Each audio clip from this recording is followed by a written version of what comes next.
का study with Manisha में आज हम पढ़ने जा रहे हैं स्कंदगुप्त नाटक का चतुर्थ अंक। अभी तक हम इसके 3 अंक पढ़ चुके हैं जो कि प्लेलिस्ट में है। अगर आपको देखना हो तो आप प्लेलिस्ट में जाकर वो देख सकते हैं। तो आइए बिना किसी देरी के शुरू करते हैं। प्रकोष्ठ। विजया और अनंत देवी। अनंत देवी, क्या कहा? विजया, मैं आज ही पासा पलट सकती हूँ। जो झूला ऊपर उठ रहा है उसे एक ही झटके में पृथ्वी चूमने के लिए विवश कर सकती हूँ। अनंत देवी, क्यों? इतनी उत्तेजना क्यों है? सुनो भी तो। विजया, समझ जाओ। अनंत देवी, नहीं, स्पष्ट कहो। विजया, भट्टार्क मेरा है। अनंत देवी, तो? विजया, उस राह से दूसरों को हटना होगा। अनंत देवी, कौन छीन रहा है? विजया, एक पाप पंख में फंसी हुई एक निर्लज्ज नारी। क्या उसका नाम भी बताना होगा? समझो, नहीं तो साम्राज्य का स्वप्न गला दबाकर भंग कर दिया जाएगा। अनंत देवी, हाँ मूर्ख रमणी, तेरा भट्टार्क केवल मेरे कार्य साधन का अस्त्र है और कुछ नहीं। वहाँ पुरगुप्त के ऊंचे सिंहासन की सीढ़ी है, समझो। विजया, समझी, और तुम भी जान लो कि तुम्हारा नाश समीप है। अनंत देवी, क्या तुम पुरगुप्त के साथ सिंहासन पर नहीं बैठना चाहती हो? क्यों, वहाँ भी तो कुमारगुप्त का पुत्र है। विजया, हाँ वहाँ कुमारगुप्त का पुत्र है, परंतु वहाँ तुम्हारे गर्भ से उत्पन्न है, तुमसे उत्पन्न हुई संतान। छी! अनंत देवी, क्या कहा? समझकर कहना। विजया, कहती हूँ और फिर कहूँगी। प्रलोभन से, धमकी से, भय से कोई भी मुझको भट्टार्क से नहीं वंचित कर सकता। प्रणय वंचिता स्त्रियाँ अपनी राह के रोड़े विघ्नों को दूर करने के लिए वज्र से भी दृढ़ होती है। हृदय को छीन लेने वाली स्त्री के प्रति हृदय सर्वसा रमणी पहाड़ी नदियों से भयानक ज्वालामुखी के विस्फोट से भी विभत्स और प्रलय की अनल शिखा से भी लहरदार होती है। मुझे तुम्हारा सिंहासन नहीं चाहिए। मुझे क्षुद्र पुरगुप्त के विलास चर्जर मन और यौवन में ही जीर्ण शरीर का अवलंब वांछनीय नहीं। कह देती हूँ, हट जाओ, नहीं तो तुम्हारी समस्त कुमंत्रणाओं को एक फूंक में उड़ा दूंगी। अनंत देवी, क्या इतना साहस? तुच्छ स्त्री, तू जानती है कि किससे बात कर रही है? मैं वही हूँ जो अश्वमेध पराक्रम कुमारगुप्त से बालों को सुगंधित करने के लिए गंध चूर्ण जलवाती थी, जिसकी एक तीखी कोर से गुप्त साम्राज्य डांवाडोल हो रहा है। उसे तुम एक सामान्य स्त्री? जा जा, ले अपने भट्टार्क को। मुझे ऐसे कीट पतंगों की आवश्यकता नहीं, परंतु स्मरण रखना, मैं हूँ अनंत देवी। तेरी कूटनीति के कंटकित कानन की दावाग्नि, तेरे गर्वशैल श्रृंग का वज्र, मैं वहाँ आग लगाऊंगी जो प्रलय के समुद्र से भी ना बुझे जाती है। विजया, मैं कहीं की ना रही। इधर भयानक पिशाचों की लीला भूमि, उधर गंभीर समुद्र, दुर्बल रमणी हृदय, थोड़ी आँच में गर्म और शीतल हाथ फेरते ही ठंडा। क्रोध से अपने आत्मीय जनों पर विष उगल देना, जिनको क्षमा की आवश्यकता है, जिन्हें स्नेह के पुरस्कार की वांछा है, उनकी भूल पर कठोर तिरस्कार, और जो पराये हैं उनके साथ दौड़ती हुई सहानुभूति। यहाँ मन का विष, यहाँ बदलने वाले हृदय की क्षुद्रता है। ओहो, जब हम अनजान लोगों की भूल और दुखों पर क्षमा या सहानुभूति प्रकट करते हैं तो भूल जाते हैं कि यहाँ मेरा स्वार्थ नहीं है। क्षमा और उदारता वही सच्ची है जहाँ स्वार्थ की भी बलि हो। अपना अतुल धन और हृदय दूसरों के हाथ में देकर चलूं कहाँ, किधर? उन्मत्त भाव से प्रस्थान करना चाहती है। पदच्युत नायक का प्रवेश। नायक, शांत हो। विजया, कौन? नायक, एक सैनिक। विजया, दूर हो, मुझे सैनिकों से घृणा है। नायक, क्यों सुंदरी? विजया, क्रूर, केवल अपने झूठे मान के लिए, बनावटी बड़प्पन के लिए, अपना दंभ दिखलाने के लिए एक अनियंत्रित हृदय का लोहों से खेल विडंबना है। किसकी रक्षा, किस दिन की सहायता के लिए तुम्हारे अस्त्र हैं? नायक, साम्राज्य की रक्षा के लिए। विजया, झूठ, तुम सबको जंगली हिंसक पशु होकर जन्म लेना था। डाकू थोड़े से ठीकरों के लिए अमूल्य मानव जीवन का नाश करने वाले भयानक भेड़िए। नायक, पागल हो गई हो क्या? विजया, स्नेहमयी देवसेना को शंका से तिरस्कार किया, मिलते हुए स्वर्ग को घमंड से तुच्छ समझा, देवतुल्य स्कंद गुप्त से विद्रोह किया। किस लिए? केवल अपना रूप, धन, यौवन दूसरों को दान करके उन्हें नीचा दिखाने के लिए। स्वार्थपूर्ण मनुष्यों की प्रताड़ना में पड़कर खो दिया इस लोक का सुख, उस लोक की शांति। ओहो नायक, शांत हो। विजया, शांति कहाँ? अपने को दंड देने के लिए मैं स्वयं उनसे अलग हुई, उन्हें दिखाने के लिए मैं भी कुछ हूँ। अपनी भूल थी, उसे अभिमान से उनके सिर दोष के रूप में मढ़ रखा था। उन पर झूठा अभियोग लगाकर नीच हृदय को नित्य उत्तेजित कर रही थी। अब उसका फल मिला। नायक, रमणी, भूला हुआ लौट आता है, खोया हुआ मिल जाता है, परंतु जो जानबूझकर भूल भुलैया तोड़ने के अभिमान से उसमें घुसता है, वहाँ उसी चक्रव्यूह में स्वयं मरता है, दूसरों को भी मारता है। शांति का, कल्याण का मार्ग उन्मुक्त है। द्रोह को छोड़ दो, स्वार्थ को विस्मृत करो, सब तुम्हारा है। विजया सिसकती हुई, मैं अनाथ निसहाय हूँ। नायक बनावटी रूप उतारता है, मैं शर्वनाग हूँ, मैं सम्राट का अनुचर हूँ। मगध की परिस्थिति देखकर अपने विषय का अंतर्वेद को लौट रहा हूँ। विजया, क्या अंतर्वेद के विषयपति शर्वनाग? शर्वनाग, हाँ, परंतु देश पर एक भीषण आतंक है। भट्टार्क की पिशाच लीला सफल होना चाहती है। विजया, चलो, देश के प्रत्येक बच्चे, बूढ़े और युवक को उसकी भलाई में लगाना होगा, कल्याण का मार्ग प्रशस्त होगा। आओ, यदि हम राज सिंहासन न प्रस्तुत कर सके तो हमें अधीर न होना चाहिए। हम देश की प्रत्येक गली को झाड़ू देकर ही इतना स्वच्छ कर देंगे कि उस पर चलने वाले राजमार्ग का सुख पावे। विजया कुछ सोचकर, तुमने सच कहा, सबको कल्याण के शुभागमन के लिए कटिबद्ध होना चाहिए। चलो, दोनों का प्रस्थान। भट्टार्क का शिविर। नर्तकी गाती है, भाव निधि में लहरिया उठती तभी, भूल कर भी जब स्मरण होता कभी। मधुर मुरली फेंक दी तुमने भला, नींद मुझको आ चली थी बस अभी। सब रगों में फिर रही है बिजलियाँ, नील नीरद क्या न बरसोगे कभी।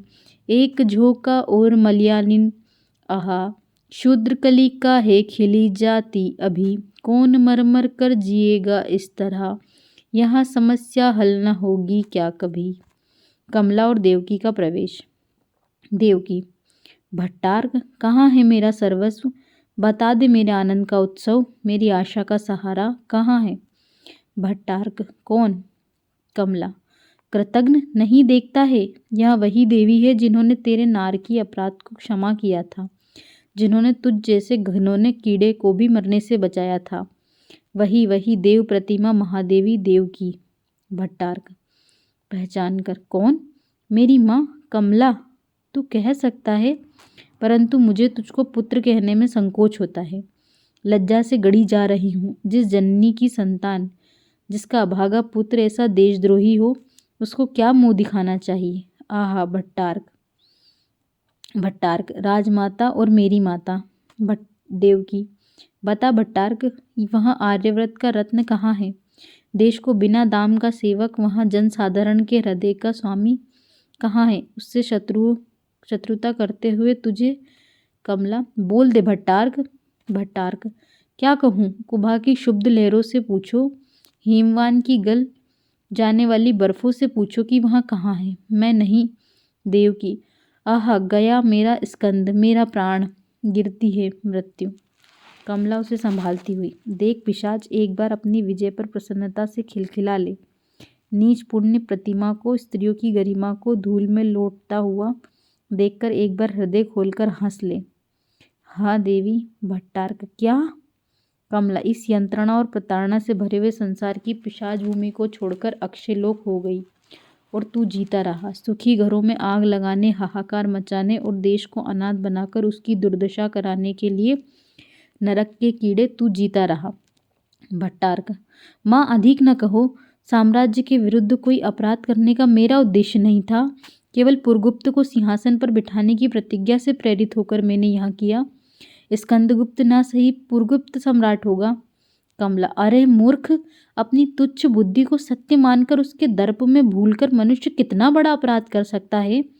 पामर, तू सम्राटों का नियामक बन गया। मैंने भूल की सूतिका गृह में ही तेरा गला घोटकर क्यों ना मार डाला। आत्महत्या के अतिरिक्त अब और कोई प्रायश्चित नहीं। भट्टार्क: माँ क्षमा करो, आज से मैंने शस्त्र त्याग किया। मैं इस संघर्ष से अलग हूँ। अब अपनी दुर्बुद्धि से तुम्हें कष्ट ना पहुँचाऊंगा। तलवार डाल देता है। कमला: तूने विलंब किया भट्टार्क। महादेवी एक दिन जिसके नाम पर गुप्त साम्राज्य नतमस्तक होता था, आज उसकी अंत्येष्टि क्रिया के लिए कोई उपाय नहीं। हाँ दुर्देव। भट्टार्क ताली बजाता है। सैनिक आते हैं। महादेवी की अंत्येष्टि क्रिया राज सम्मान से होनी चाहिए। चलो शीघ्रता करो। देवकी के शव को एक ऊंचे स्थान पर दोनों मिलकर रखते हैं। कमला: भट्टार्क, इस पुण्य चरण के स्पर्श से संभव है तेरा पाप छूट जाए। भट्टार्क और कमला पर तीव्र आलोक। काश्मीर न्यायाधिकरण में मातृगुप्त, एक स्त्री और दंडनायक। मातृगुप्त: नंदीग्राम के दंडनायक देवनंद, यह क्या है? देवनंद: कुमारा मात्य की जय हो। बहुत परिश्रम करने पर भी मैं इस रमणी के अपहृत धन का पता न लगा सका। इसमें मेरा अपराध अधिक नहीं। मातृगुप्त: फिर किसका है? तुम गुप्त साम्राज्य का विधान भूल गए। प्रजा की रक्षा के लिए कर लिया जाता है। यदि तुम उसकी रक्षा न कर सके तो वहाँ अर्थ तुम्हारी भृति से कटकर इस रमणी को मिलेगा। देवनंद: परंतु वहाँ इतना अधिक है कि मेरे जीवन भर की भृति से भी उसका भरना असंभव है। मातृगुप्त: तब राजकोष उसे देगा और तुम उसका फल भोगोगे। देवनंद: परंतु मैं पहले ही निवेदन कर चुका हूँ, इसमें मेरा अपराध अधिक नहीं है। यहाँ श्रीनगर की सबसे अधिक समृद्धिशालिनी वेश्या है। यहाँ अपने अंतरंग लोगों का परिचय भी नहीं बताती, फिर मैं कैसे पता लगाऊं? गुप्तचर भी थक गए हैं। मातृगुप्त: हाँ, इसका नाम मैं भूल गया। देवनंद: मालिनी। मातृगुप्त: क्या मालिनी? अच्छा जाओ, कोषाध्यक्ष को भेज दो। देवनंद का प्रस्थान। मातृगुप्त: मालिनी, अवगुंठन हटाओ, सिर ऊंचा करो, मैं अपना भ्रम निवारण करना चाहता हूँ। अवगुंठन हटाकर मालिनी मातृगुप्त की ओर देखती है। मातृगुप्त चकित होकर उसे देखता है। मातृगुप्त: तुम कौन? मालिनी: छलना? नहीं नहीं, भ्रम है। मालिनी: नहीं मातृगुप्त, मैं ही हूँ। अवगुंठन केवल इसलिए था कि मैं तुम्हें मुख नहीं दिखला सकती थी। मातृगुप्त: मैं वही हूँ। मातृगुप्त: तुम नहीं मेरी मालिनी, मेरे हृदय की आराध्य देवता वेश्या? असंभव। परंतु नहीं, वही है मुख। यद्यपि विलास ने उस पर अपनी मलिन छाया डाल दी है, उस पर अपने अभिशाप की छाप लगा दी है, पर तुम वही हो। हाँ दुर्देव। मालिनी: दुर्देव? मातृगुप्त: मैं आज तक तुम्हें पूछता था, तुम्हारी पवित्र स्मृति को कंगाल की निधि की भांति छिपाए रहा। मूर्ख मैं। आह मालिनी, मेरे शून्य भाग्य आकाश के मंदिर का द्वार खोलकर तुम्ही ने उन्नीदी उषा के सदृश झांका था और मेरे भिखारी संसार पर स्वर्ण बिखेर दिया था। तुम्ही मालिनी, तुमने सोने के लिए नंदन का अम्लान कुसुम बेच डाला। जाओ मालिनी, राजकोष से अपना धन ले लो। मालिनी मातृगुप्त के पैरों में गिरती हुई: एक बार क्षमा कर दो मातृगुप्त। मातृगुप्त: मैं इतना दृढ़ नहीं हूँ मालिनी कि तुम्हें इस अपराध के कारण भूल जाऊं, पर वह स्मृति दूसरे प्रकार की होगी। इसमें ज्वाला न होगी, धुआं उठेगा और तुम्हारी मूर्ति धुंधली होकर सामने आवेगी। जाओ। मालिनी का प्रस्थान। चर का प्रवेश। चर: कुमारामात्य की जय हो। मातृगुप्त: क्या समाचार है? सम्राट का पता लगा? चर: नहीं, पंचनद हुणों के अधिकार में है और वे कश्मीर पर भी आक्रमण करना चाहते हैं। मातृगुप्त: जाओ। चर का प्रस्थान। मातृगुप्त: तो सब गया। मेरी कल्पना के सुंदर स्वप्नों का प्रभात हो रहा है। नाचती हुई निहार कणिकाओं पर तीखी किरणों के भाले। ओह, सोचा था कि देवता जागेंगे, एक बार आर्यव्रत में गौरव का सूर्य चमकेगा और पुण्य कर्मों से समस्त पाप पंक धो जाएंगे। हिमालय से निकली हुई सप्त सिंधु और तथा गंगा यमुना की घाटियाँ किसी आर्य सदगृहस्थ के स्वच्छ और पवित्र आंगन सी भूखी जाति के निर्वासित प्राणियों को अन्नदान देकर संतुष्ट करेगी और आर्य जाति अपने दृढ़ सबल हाथों में शस्त्र ग्रहण करके पुण्य का पुरस्कार और पाप का तिरस्कार करती हुई अचल हिमाचल की भांति सिर ऊंचा किए विश्व को सदाचरण के लिए सावधान करती रहेगी। आलस्य सिंधु में शेष पर्यक शाही सुषुप्तिनाथ जागेंगे। सिंधु में हलचल होगी, रत्नाकर से रत्न राशियां आर्यव्रत की बेला भूमि पर न्यछावर होंगी।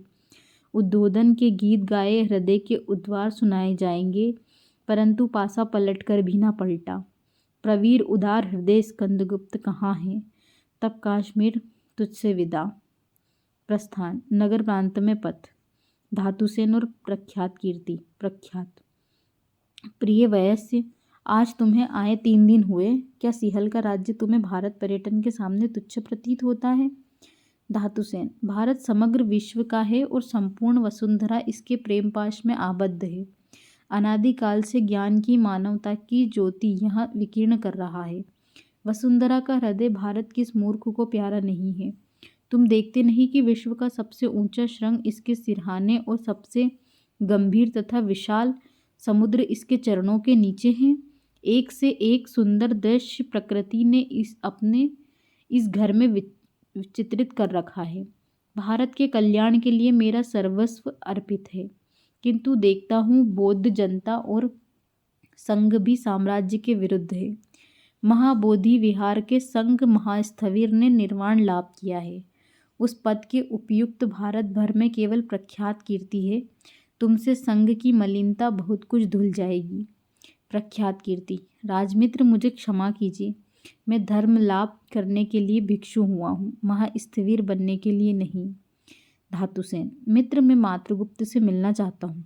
प्रख्यात कीर्ति, वहाँ तो विरक्त होकर घूम रहा है। धातुसेन, तुमको मेरे साथ कश्मीर चलना होगा। प्रख्यात कीर्ति, पर अभी तो कुछ दिन ठहरोगे। धातुसेन, जहाँ तक संभव हो शीघ्र चलो। एक भिक्षु का प्रवेश। भिक्षु, आचार्य, महान अनर्थ। प्रख्यात, क्या है, कुछ कहो भी। भिक्षु, बिहार के समीप जो चतुष्पथ का चैत्य है वहाँ कुछ ब्राह्मण बलि किया करना चाहते हैं। इधर भिक्षु और बौद्ध जनता उत्तेजित है। धातुसेन, चलो हम लोग भी चले, उन उत्तेजित लोगों को शांत करने का प्रयत्न करें। सब जाते हैं। विहार के समीप चतुष्पथ एक और ब्राह्मण लोग बलि का उपकरण लिए, दूसरी ओर भिक्षु और बौद्ध जनता उत्तेजित। दंडनायक का प्रवेश। दंडनायक, नागरिकगण, यहाँ समय अंतर विरोध का नहीं है। देखते नहीं हो कि साम्राज्य बिना कर्णधार का पोत होकर डगमगा रहा है और तुम लोग क्षुद्र बातों के लिए परस्पर झगड़ते हो। ब्राह्मण, इन्हीं बौद्धों ने गुप्त शत्रु का काम किया है। कई बार के विताड़ित हूण इन्हीं लोगों की सहायता से पुनः आए हैं। इन गुप्त शत्रुओं को कृतज्ञता का उचित दंड मिलना चाहिए। श्रमण, ठीक है, गंगा यमुना और सरयू के तट पर गड़े हुए यज्ञयूप सद्धर्मियों की छाती में ठुकी हुई कीलों की तरह अब भी खटकते हैं। हम लोग निस्सहाय थे, क्या करते? विधर्मी विदेशी की शरण में भी यदि प्राण बच जाएं और धर्म की रक्षा हो। राष्ट्र और समाज मनुष्यों के द्वारा बनते हैं, उन्हीं के सुख के लिए। जिस राष्ट्र और समाज से हमारी सुख शांति में बाधा पड़ती हो उसका हमें तिरस्कार करना ही होगा। इन संस्थानों का उद्देश्य है मानव की सेवा। यदि वे हमी से अवैध सेवा लेना चाहें और हमारे कष्टों को ना हटावे तो हमें उसकी सीमा के बाहर जाना ही पड़ेगा। ब्राह्मणों को इतनी हीन अवस्था में बहुत दिनों तक विश्वनीयता नहीं देख सकते। जो जाति विश्व के मस्तिष्क का शासन करने का अधिकार लिए उत्पन्न हुई है वहाँ कभी चरणों के नीचे ना बैठेगी। आज यहाँ बलि होगी, हमारे धर्माचरण में स्वयं विधाता भी बाधा नहीं डाल सकेंगे। श्रमण, निरीह प्राणियों के वध में कौन सा धर्म है? ब्राह्मण, तुम्हारी इसी हिंसा नीति और अहंकार मूलक आत्मवाद का खंडन तथागत ने किया था। उस समय तुम्हारा ज्ञान गौरव कहाँ था? क्यों नतमस्तक होकर समग्र जम्बूद्वीप ने उस ज्ञान रणभूमि के प्रधान मल्ल के समक्ष हार स्वीकार ली?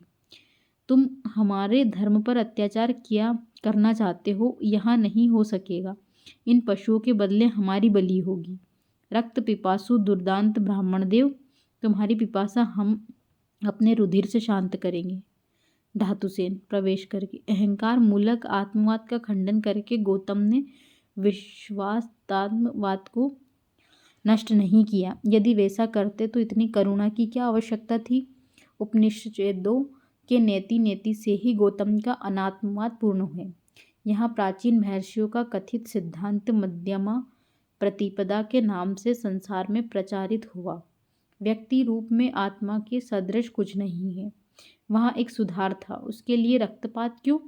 दंडनायक, देखो, यदि ये हठी लोग कुछ तुम्हारे समझाने से मान जाए, अन्यथा यहाँ बलि न होने दूंगा। ब्राह्मण, क्यों ना होने दोगे? अधार्मिक शासक, क्यों ना होने दोगे? आज गुप्त कुचक्रों से गुप्त साम्राज्य शिथिल है। कोई क्षत्रिय राजा नहीं है जो ब्राह्मण के धर्म की रक्षा कर सके। धर्माचरण के लिए अपने राजकुमारों को तपस्वियों की रक्षा में नियुक्त करे। आहा धर्मदेव, तुम कहाँ हो? धातुसेन, सप्त सिंधु प्रदेश नृशंस हुणों से पदांकृत है, जाति भीत और त्रस्त है, और उसका धर्म असहाय अवस्था में पैरों से कुचला जा रहा है। क्षत्रिय राजा, धर्म का पालन कराने वाला राजा पृथ्वी पर क्यों नहीं रह गया? आपने इसे विचारा है? क्यों ब्राह्मण टुकड़ों के लिए अन्य लोगों की उपजीविका छीन रहे हैं? क्यों एक वर्ण के लोग दूसरों की अर्थकरी वृत्तियां ग्रहण करने लगे हैं? लोभ ने तुम्हारे धर्म का व्यवसाय चला दिया। दक्षिणाओं की योग्यता से स्वर्ग, पुत्र, धन, यश, विजय और मोक्ष तुम बेचने लगे। कामना से अंधी जनता के विलासी समुदाय के ढोंग के लिए तुम्हारा धर्म आवरण हो गया। जिस धर्म के आचरण के लिए पुष्कल स्वर्ण चाहिए, वहाँ धर्म जनसाधारण की संपत्ति नहीं है। धर्म वृक्ष के चारों ओर स्वर्ण के कांटेदार जाल फैलाए गए हैं और व्यवसाय की ज्वाला से वहाँ दग्ध हो रहा है। जिन धनवानों के लिए तुमने धर्म को सुरक्षित रखा, उन्होंने समझा कि धर्म धन से खरीदा जा सकता है, इसलिए धनोपार्जन मुख्य हुआ। और धर्म गौण, जो पारस्य देश की मूल्यवान मदिरा रात को पी सकता है, वहाँ धार्मिक बने रहने के लिए प्रभात में एक गौ निष्क्रिय भी कर सकता है। धर्म को बचाने के लिए तुम्हें राजशक्ति की आवश्यकता हुई। धर्म इतना निर्मल है कि वहाँ पाशव बल के द्वारा सुरक्षित होगा। ब्राह्मण, तुम कौन हो मूर्ख उपदेशक? हट जाओ। तुम नास्तिक प्रच्छन्न बोध, तुमको अधिकार क्या है कि हमारे धर्म की व्याख्या करो? धातुसेन, ब्राह्मण क्यों महान है? इसीलिए कि वे त्याग और क्षमा की मूर्ति है। इसी के बल पर बड़े बड़े सम्राट उनके आश्रमों के निकट निरस्त्र होकर जाते थे और वे तपस्वी रित और अमृत वृत्ति से जीवन निर्वाह करते हुए सायं प्रातः अग्निशाला में भगवान से प्रार्थना करते थे। सर्वे अपि सुखिनः सन्तु, सर्वे सन्तु निरामया, सर्वे भद्राणि पश्यन्तु मा कश्चित् दुःखमा सुपयात्। आप लोग उन्हीं ब्राह्मणों की संतान हैं जिन्होंने अनेक यज्ञों का एक बार ही बंद कर दिया था। उनका धर्म समयानुकूल प्रत्येक परिवर्तन को स्वीकारता है, क्योंकि मानव बुद्धि ज्ञान का जो वेदों के द्वारा हमें मिला है प्रस्तार करेगी, उसके विकास के साथ बढ़ेगी, और यही धर्म है, श्रेष्ठता है। प्रख्यात कीर्ति, धर्म के अंधभक्तों, मनुष्य अपूर्ण है, इसलिए सत्य का विकास जो उसके द्वारा होता है अपूर्ण होता है। यही विकास का रहस्य है। यदि ऐसा ना हो तो ज्ञान की वृद्धि असंभव हो जाए। प्रत्येक प्रचारक को कुछ न कुछ प्राचीन असत्य परंपराओं का आश्रय इसी से ग्रहण करना पड़ता है। सभी धर्म समय और देश की स्थिति के अनुसार विवृत हो रहे हैं और होंगे। हम लोगों को हठधर्मी से उन आगंतुक क्रमिक पूर्णता प्राप्त करने वाले ज्ञानों से मुंह नहीं न फेरना चाहिए। हम लोग एक ही मूल धर्म की दो शाखाएं हैं। आओ हम दोनों अपने दार विचार के फूलों से दुख दग्ध मानवों का कठोर पद कोमल करें। बहुत से लोग ठीक तो है, हम लोग व्यर्थ आपस में ही झगड़ते हैं। आतताइयों को देखकर घर में घुस जाते हैं। हूणों के सामने तलवारें लेकर इसी तरह क्यों नहीं अड़ जाते? दंडनायक, यही तो बात है नागरिक। प्रख्यात कीर्ति, मैं इस विहार का आचार्य हूँ और मेरी सम्मति धार्मिक झगड़ों में बौद्धों की माननी चाहिए। मैं जानता हूँ कि भगवान ने प्राणी मात्र को बराबर बनाया है और जीव रक्षा इसीलिए धर्म है, किंतु जब लोग स्वयं इसके लिए युद्ध करोगे तो हत्या की संख्या बढ़ेगी ही। अतः यदि तुम्हें कोई सच्चा धार्मिक हो तो वहाँ आगे आवे और ब्राह्मणों से पूछे कि आप मेरी बलि देकर इतने जीवों को छोड़ सकते हैं, क्योंकि इन पशुओं से मनुष्यों का मूल्य ब्राह्मणों की दृष्टि में भी विशेष होगा। आइए, कौन आता है, किसे बोधिसत्व होने की इच्छा है? बौद्धों में से कोई नहीं मिलता। प्रख्यात कीर्ति हंसकर, यही आपका धर्मोन्माद है। एक युद्ध करने वाली मनोवृत्ति की प्रेरणा से उत्तेजित होकर अधर्म करना और धर्माचरण की दुंदुभी बजाना, यही आपकी करुणा की सीमा है। जाइए, घर लौट जाइए। आओ रक्त पिपासु धार्मिक, लो मेरा उपहार देकर अपने देवता को संतुष्ट करो। ब्राह्मण तलवार फेंककर, धन्य हो महाश्रमण, मैं नहीं जानता था कि तुम्हारे ऐसे धार्मिक भी इसी संग में है। मैं बलि नहीं करूँगा। जनता में जय जयकार, सब धीरे धीरे जाते हैं। पथ में विजया। मातृगुप्त। विजया, नहीं कविवर, ऐसा नहीं है। मातृगुप्त, कौन विजया? विजया, आश्चर्य और शोक का समय नहीं है। सुख विषि रोमणी गा चुके, मिलन संगीत गा चुके, कोमल कल्पनाओं के लचीले गान रो चुके, प्रेम के पचड़े, एक बार वहाँ उद्बोधन गीत गा दो कि भारतीय अपनी नश्वरता पर विश्वास करके अमर भारत की सेवा के लिए सन्नद्ध हो जाए। मातृगुप्त, देवी? तुम देवी? विजया, हाँ मातृगुप्त, एक प्राण बचाने के लिए जिसने तुम्हारे हाथ में काश्मीर मंडल दे दिया था, आज तुम उसी सम्राट को खोजते हो। एक नहीं, ऐसे सहस्त्र स्कंदगुप्त, ऐसे सहस्त्रों देवतुल्य उदार युवक इस जन्मभूमि पर उत्सर्ग हो जाए।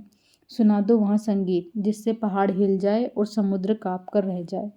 अंगड़ाइयाँ लेकर मुचुकुंद की मोह निद्रा से भारतवासी जाग पड़े। हम तुम गली गली कोने कोने में पर्यटन करेंगे, पैर पड़ेंगे, लोगों को जगावेंगे। मातृगुप्त, वीर बाले, तुम धन्य हो, आज से मैं यही करूँगा। वहाँ लो, चक्रपालित आ रहा है। चक्रपालित का प्रवेश। चक्र, लक्ष्मी की लीला, कमल के पत्तों पर जल बिंदु, आकाश के मेघ समारोह। अरे इनसे भी क्षुद्र निहार कणिकाओं की प्रभात लीला मनुष्य की अदृष्ट लिपि वैसी ही है जैसी अग्नि रेखाओं से कृष्ण मेघ में बिजली की वर्णमाला एक क्षण में प्रज्वलित, दूसरे क्षण में विलीन होने वाली। भविष्यत का अनुचर, तुच्छ मनुष्य केवल अतीत का स्वामी है। मातृगुप्त, बंधु चक्रपालित? चक्रपालित, कौन? मातृगुप्त। भीमवर्मा सहसा प्रवेश करके, कहाँ है मेरा भाई?